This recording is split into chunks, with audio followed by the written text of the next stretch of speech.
Hey everybody, welcome to Culinary Characters Unlocked. I'm David Page. On this episode, the only North Carolina chef to win a Michelin star when Michelin recently began awarding them in the American South. At his Charlotte restaurant Counter, he serves up a new tasting menu every 3 months, each built around a theme, such as modern art, an homage to fast food chains, even mental health. Also, the restaurant makes no money because he spends all the profits providing food for people who need it. Here's Sam Hart. Chef, how you doing? Thanks for joining me. I'm excited to be here. Thank you for having me on. Michelin star. The only Michelin star in North Carolina. What's your reaction to that? I mean, obviously there's lots of excitement, especially throughout the entire team. There is a pinch of survivor's guilt in a way because, I'm originally from North Carolina. It's an amazing moment for the state, but to be the only one, it was definitely a shock and also kind of a push for us to continue to get better every single day, but also assist the other restaurants around us in getting this scene to even higher on the world stage. Well, yeah, Charlotte has never been seen as a great culinary town. Is it good? Is it getting better? We have all the amazing foundation for it. I have never lived anywhere that has something close to our farming and all of our distributors and suppliers here. The unfortunate thing is the town grew so fast. When I was born, we had 250,000 people. Now it's 2.5 million. And I think that because of it, the only kind of dining that could survive that rapid growth was corporate dining. The small mom and pop shops, the chef-driven restaurants, unfortunately kind of got lost by the wayside. But now we have the structure and the foundation to utilize what is around us, utilizing the farms that we have around here and utilizing the talent that we have. Because the talent's here. And I think it's now finally getting supported. Now you face the pressure of keeping that star. I would say we have more of a pressure to go for 2. Yes, retaining a star is, I think, even more difficult than earning your first one because you have so many eyes on you and the expectation is so much higher. But I believe that the team that we have and what we're executing, I always like to tell people our worst service needs to be at least a Michelin star worthy service. That's what we're pushing at right now. So now the objective is, okay, how much further can we push? How much can we increase our standards? And through that, not increase our ceiling, but increase our floors where our worst service gets better. Yes, we want to retain, but if we're going after 2, we'll automatically retain. So our biggest goal right now is to get to that next star. Michelin says of the restaurant, the boldly immersive experience features shifting concepts fueled by Chef Hart's multifarious passions and creativity, drawing on themes of nostalgia, music, personal history, and more on a multi-course tasting menu. What the hell does that mean? What are you doing? So I really love that I spent 7 years learning Latin to only use it for this one moment because I use a Latin phrase right before that of sui generis. Explain it. Yeah, so it's a really cool phrase that means of its own kind, made by itself. It's somehow an even more unique way of saying singularity. And that's our ultimate goal of the restaurant is to be singular, where when someone comes in and dines, they know that they can't experience what we do anywhere else in the world. So with our restaurant, we pair music with the entire experience. So there's an entire playlist that's around 3 hours long that goes with every single moment of the dinner. But then there's a story that is the main focus point. And we've had 54 different menus in 5 years. And we've had almost 1,300 dishes to go with those 54 menus. We not only change with seasonality and showcase high skill and technique, but it's all surrounding whichever story we were telling at the time. So right now we're telling a story called Mountain, which is about the western part of North Carolina, but also about the mountains that each one of us in the restaurant are climbing and ascending individually. So back in September, I let the staff know that not only would the stories be more theirs for the next couple years, but also over the next 5 years,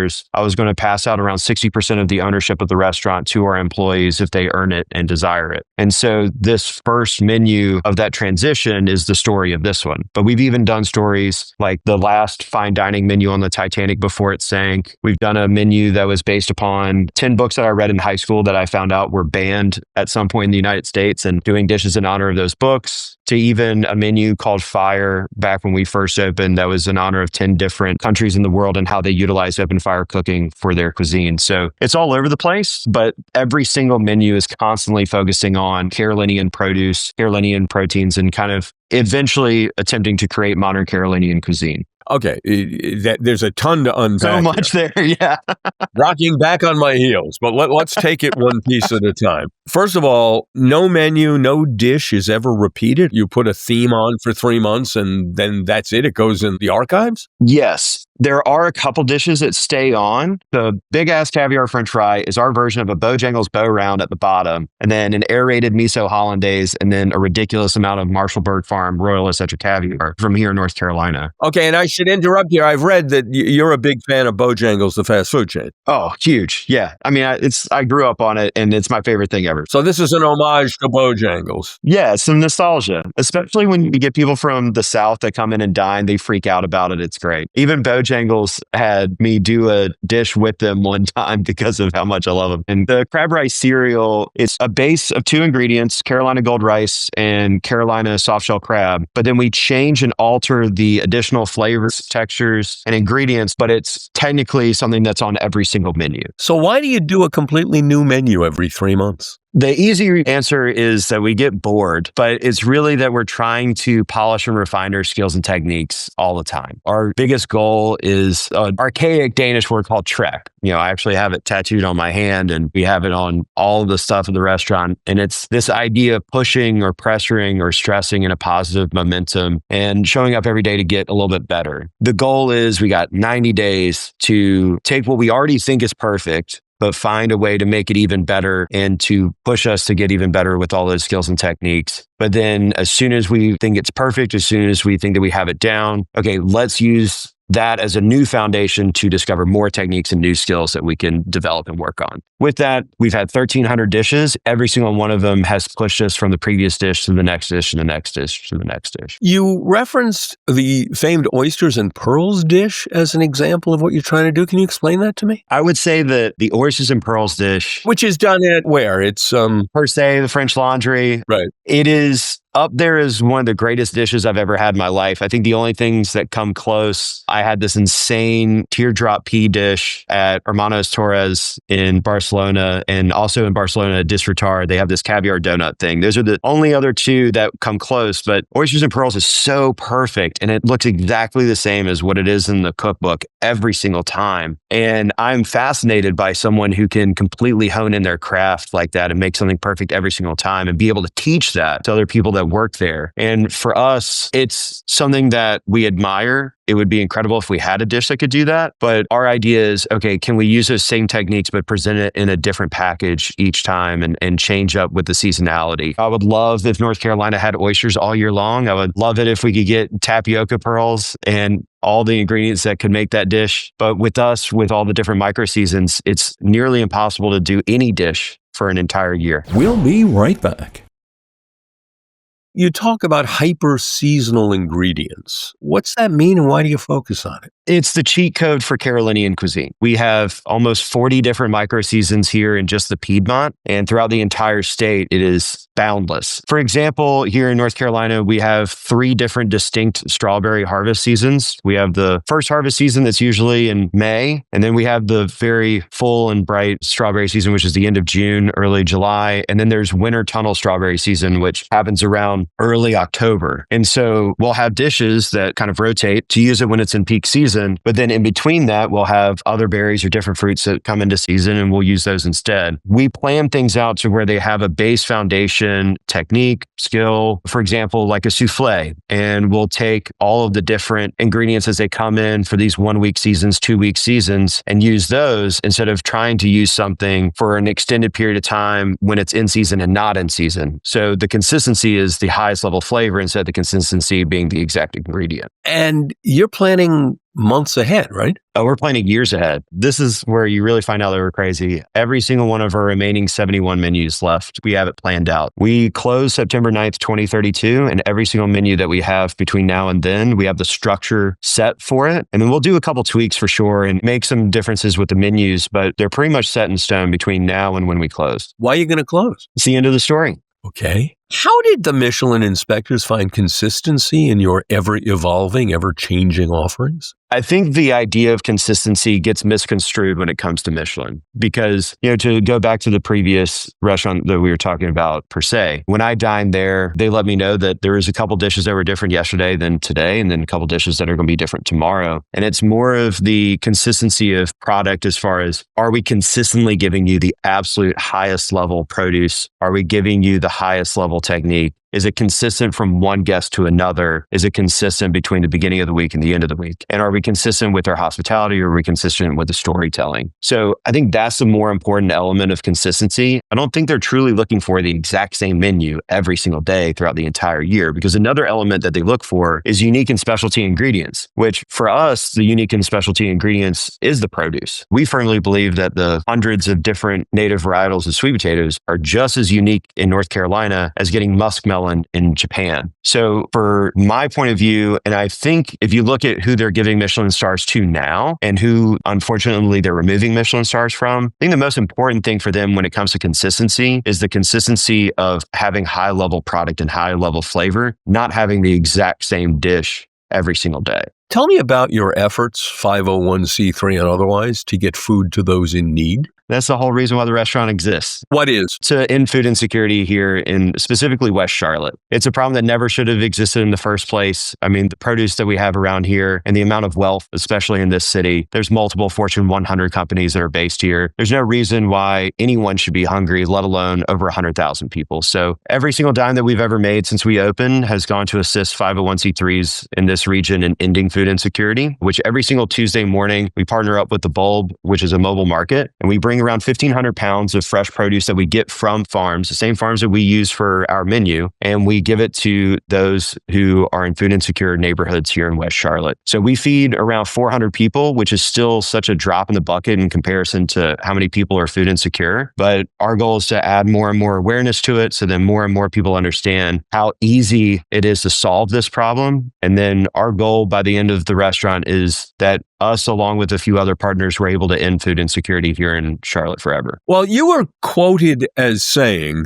this is a quote, "I don't really care about making a lot of money." Any other restaurateur I talk to would tell me you're insane. Do you honestly not care about making money? No. I used to make money when I was in corporate America, and I know who I am with a lot of money, and I have no desire to be like that ever again, especially when, and this isn't a level of guilt, it's just more of an exciting level of being able to do more, knowing how just a small amount of money and a small amount of effort can lead to such a gigantic change with the region here. It doesn't make sense why I would try and make, six figures again when we can buy, on average, we buy a pound of produce for $1 to $1.50 from local farms because it would have just gone to a landfill. So for me, what can I do with $1.50 where that $1.50 times that by 10, I feed a whole family for a week? I've actually had to tell my investors to not pay me as much as they wanted to pay me because it's just more money that would have made a difference somewhere else. You are truly a remarkable individual. No, I'm just a cog in an incredible machine. Let's talk about how you got here. And by the way, before we're done, I want to talk specifically about the food you're serving. But you were born in Charlotte. You weren't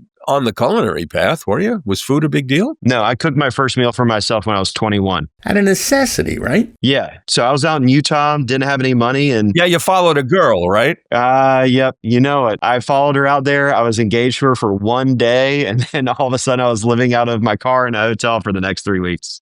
So you started making what? Pasta? Yeah, you have such gigantic families in Utah. If you buy in bulk in any store, it is outrageously cheap. So I got 10 for 10 boxes of pasta and 3 for $5 jars of Prego tomato sauce. And then I wanted to figure out a way to make my own pasta because it was only a couple ingredients. And I wanted to make the sauce taste different or make my own sauce. And then that's when the bug bit me. And a couple months later, I was cooking my birthday. I'll never forget this. This is one of the craziest moments of my life. On my birthday, my 21st birthday, I cooked crab cakes and filet mignon. It was the first time I ever cooked either. And I knew that these Mormon missionaries that were in the neighborhood, because I was the only non-Mormon in my apartment complex, I knew they were going to show up because I knew that they knew my birthday. So I went ahead and cooked 5 portions of it. And we we all sat down at the table, and when we were eating it, that's when I realized that food was going to be a part of my life for a long time. But I didn't leave corporate America to pursue food and go to culinary school until a few years after that. Yeah, but how'd you get from 21 years old living in your car in Utah, cooking for your neighbors? You ended up in advertising? Yeah, I needed a job really bad. So I started working at Sprint Nextel Corporation as a salesperson. And I found a couple loopholes to really crank out my commissions and make money so I could get back on my feet. And from that success there, I got offered a job to work in billboard advertising here in Charlotte, and then was pretty good at that. So I got a job working at iHeartRadio selling radio ads. And it was while I was there that the idea of Counter popped into my head, and I couldn't not do it. I couldn't sleep. I just knew I had to. And so I left advertising to go into culinary school. Coming right back. You became a dishwasher? Yeah, I went from making around $200,000 a year as a radio national account executive to making $8.16 an hour as a dishwasher at a place here in Charlotte. And it messed up your life. I mean, your marriage ended. Yeah, every single person that I was friends with and I was close to then, except for my mom, I am no longer friends with or close with now. They all thought I was crazy, which I was. You got to be a little crazy to do that. But because of all that, there was no way that I was going to prove them right. So I became incredibly obsessed with the craft, working nonstop at it. I knew that I was late to the game because I was in culinary school with people who were 6 years younger than me. I knew I had to work twice as hard so I could make up for the amount of time that I missed out. And it was a lot of blood, sweat, and tears and trying to get stuff done and working my ass off to get where we were. Because I went from leaving corporate America to being a dishwasher when I was 24 and then opening up the restaurant when I was 28. Well, what happened after culinary school? You didn't jump right to the restaurant, did you? No, after culinary school, I went up to Chicago to work at Alinea. One of the greatest restaurants in American culinary history. How'd you get that gig at a culinary school? You are unlocking all the funny stories. Okay, good. Yeah, Mike Begale, who was the executive chef at the time, I was kind of in the dumps. I didn't think that the restaurant was going to happen. So I got a tattoo of the one dish that inspired me more than anything else. And that was when Mike Begale created the balloon at Alinea. And so I got it tattooed right here on my arm. And he saw it on Instagram and he reposted it and said, "Holy fucking shit, this chef just got a tattoo of my food on his arm." So then, as I understand it, you guys connected, and he actually offered you a stage, a chance to work briefly in Alinea's kitchen. Tell me about that. Oh, man. That was a wild moment, to say the least. So after Chef Mike Begale offered me the stage up there, I immediately got a plane ticket, flew up there, stayed with my buddy Eric, who thankfully only lives 2 red line stops up from where Alinea is based. And I'll never forget walking up to the back door of Alinea for the first time and seeing the address on the back door and freaking out. And I had to take a couple quick breaths before I made my way in. But as soon as I walked into that restaurant, I knew that there was only 2 ways I was going to leave. And that was either in handcuffs or them offering me a job. So initially it was supposed to be like a 2-day stage, but I ended up working a little bit over a week there nonstop every single day. And finally they realized what was happening and the gig was up. And Chef Simon, who was the executive chef at the time, pulled me aside and we went to what's called the Carriage House, which is right next door. It's in between Alinea and Boca. I think that's one of the craziest sets of neighbors ever, is that you have 2 of the most prolific restaurants in Chicago history right next to each other. And when he offered me a job, I've never sobbed that much in front of a person ever in my life. I was just so excited because I knew that that meant that the dream of Counter was still alive. And he also said something that really blew my mind. And it's something that I tell every single person that we hire at Counter, is that he asked me when I could start. And I said, well, my school ends in January, but if you need me tomorrow, I'll be here tomorrow. And that's when he very quickly said, we don't need you at all. We want you to be here. And if that's in January, that's in January. If it's next week, it's next week. So that was a pretty amazing thing to hear from a 3-star executive chef and someone who represents someone like Grant. But your dream of opening Counter never went away. So eventually you returned to Charlotte to do that. How'd you make it happen? We opened up Counter on $15,000. I bought plates from Salvation Army, and it's been pretty amazing to see the team grow because we have multiple employees now that have been there for 3 years since we moved to the new location. Let's talk about the food. You call your menus themes. When you opened, your first theme was modern art. What was that? Ooh, That was a fun menu. That was a very aggressive menu for Charlotte as well. We did a menu where we showcased 10 different artists of the 20th century during that whole modern school of art, really developing with Motherwell and Pollock and eventually getting into Picasso and so on and so forth. And so we did dishes in honor of Georgia O'Keeffe. We did a dish in honor of Yayoi Kusama, who is known for these pumpkins and dot work. So we did a bread course that looked like a pumpkin. We had a caviar course that had her dot work on it. But the most iconic one from that for sure was our FPP dish, which was Fuck Pablo Picasso. And the Mint Museum at the time, which is the art museum here, they actually had a Pablo Picasso exhibit going on. What was the dish?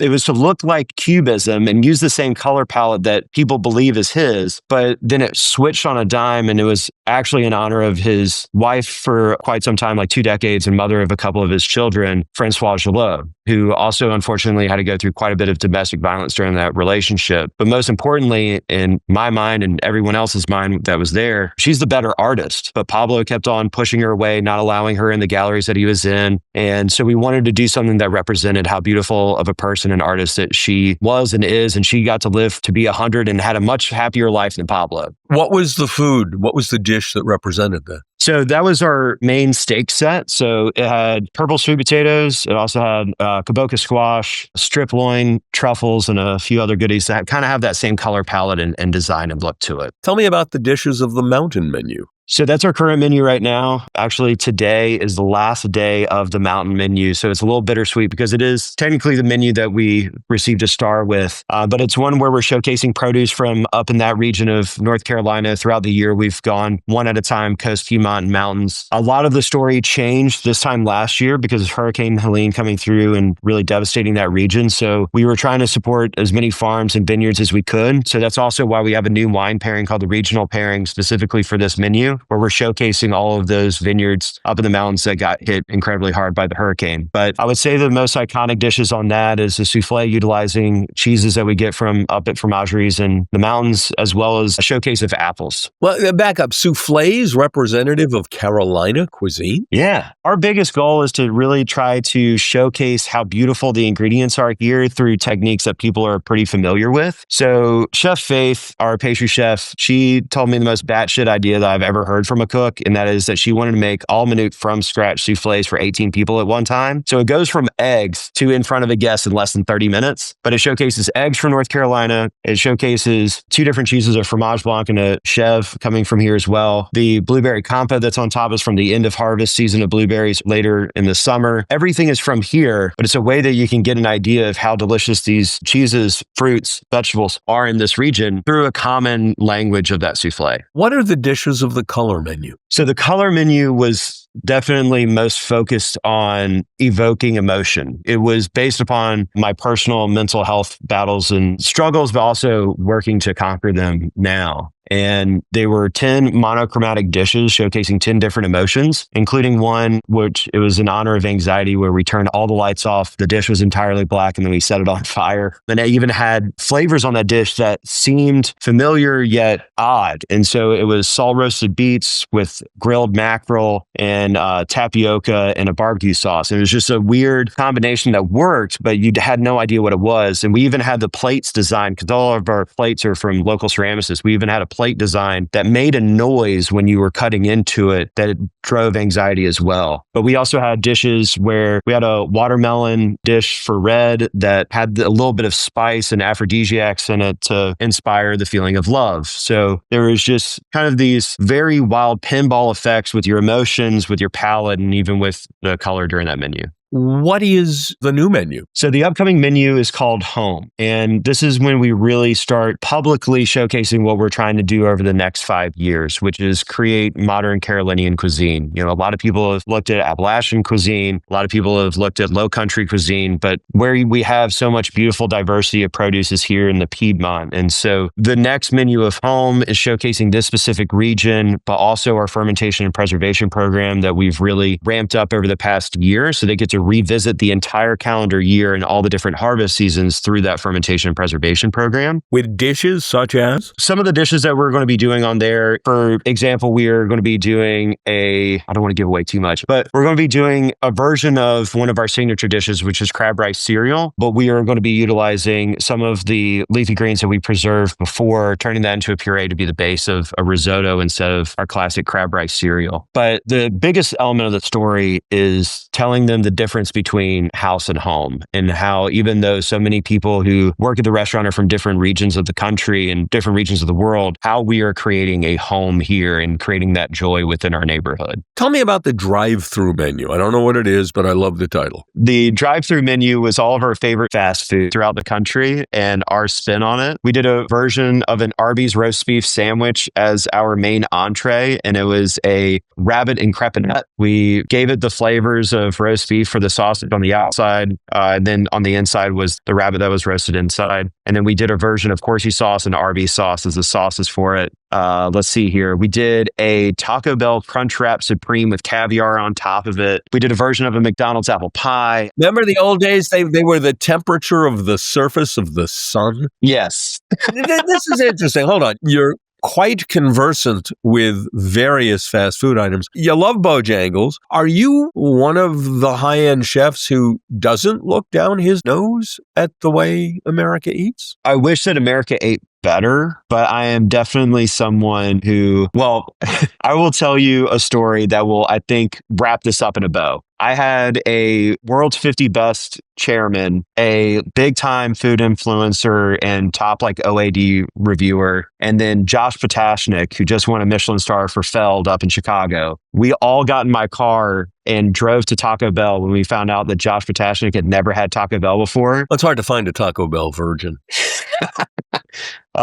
It was one of the wildest moments I've ever had. It's a moment that I'll cherish forever. The photo that I have of it is priceless. But just there's this pure childish joy of seeing someone eat a Taco Bell Doritos Locos taco for the first time. At the end of the day, 99.99% of us at a molecular level are exactly the same. It's having those moments where we just tear down barriers and be like, you know what? Let's just go eat really crappy fast food and just laugh about it and have a good time. So it's one of my favorite, most cherished moments I've had. A counter's not your only venture, right? So we have one other restaurant, Spaghetti, which is in 4th Ward, which is in downtown Charlotte. We call it Uptown here. And it is a craft pasta and cocktail house. The unique element of it is the ethos of the restaurant, where we imagined if we were to take a Italian grandmother, bring her over here to Charlotte, and we firmly believe she wouldn't purchase cans of tomatoes from Italy and ship it over here. Instead, she would look at what's around her. So 90% of the ingredients, even down to the oil and the salt that we have, comes from the Carolinas. So we can really showcase what is here, but through that common language of pasta and Italian cuisine. What's your view of the economics of the restaurant industry in the U.S. right now and what the future looks like? I've heard you say we need to do it better. I'm definitely more optimistic than most, and it has nothing to do with our recent success. I firmly believe that this industry, the way that it was set up to begin with, was pretty broken. I mean, if you look at the difference between how we created our restaurant culture here in the United States versus countries that have very solidified, beautiful restaurant cultures, it's completely different. So I do think that we have to address things from a completely different mindset and a different side of things, where we're kind of we need to flip the priorities of restaurants.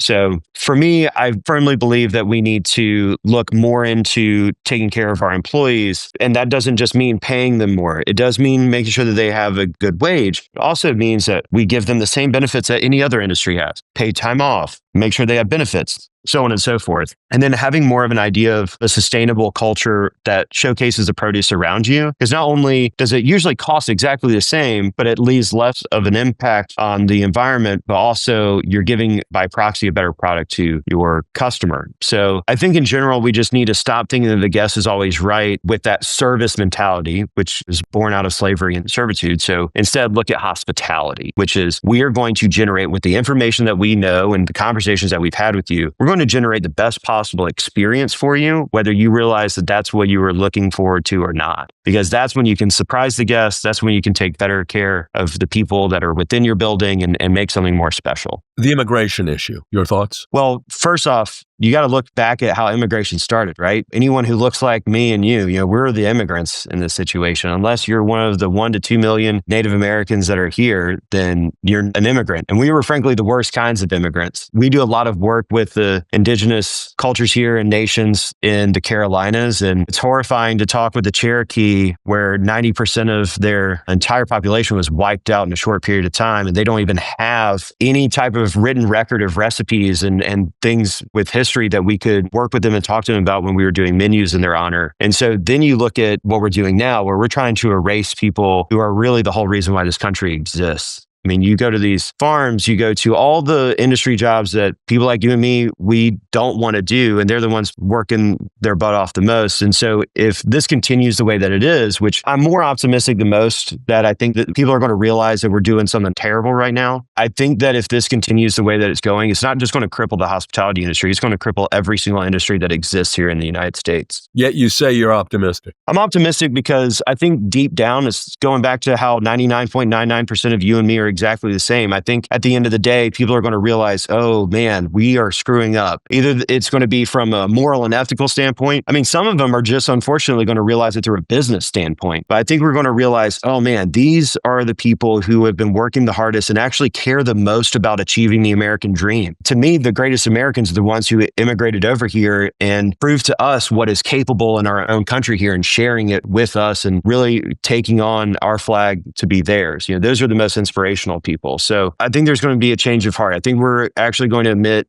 especially the people who are leading this, I think they're going to start admitting that, you know what, this was a bad idea. This is a hard issue. And we need to change this up and actually embrace the people who are helping us out so much. And you're optimistic about the restaurant biz and American dining? I'm optimistic about restaurants because they have to be here. At the end of the day, everyone eats and everyone wants to have an experience. And I think that it comes down to more from the operators of restaurants, realizing what people are actually looking for and what needs to be a more sustainable culture. Restaurants will always exist. They will forever exist. It's just how are they going to exist in the most sustainable and successful way? Well, Chef, you're obviously doing a hell of a job. Thank you very much for taking the time to chat with me. Thank you so much for letting me be on here. And I have a very, very easy job. We are a very smooth and very well-oiled clock. And I just get to be the second and the hour hand that goes on there. But it's really everyone that is behind that piece that makes it look so smooth. So I've got the easy job, but thank you for having me on tonight.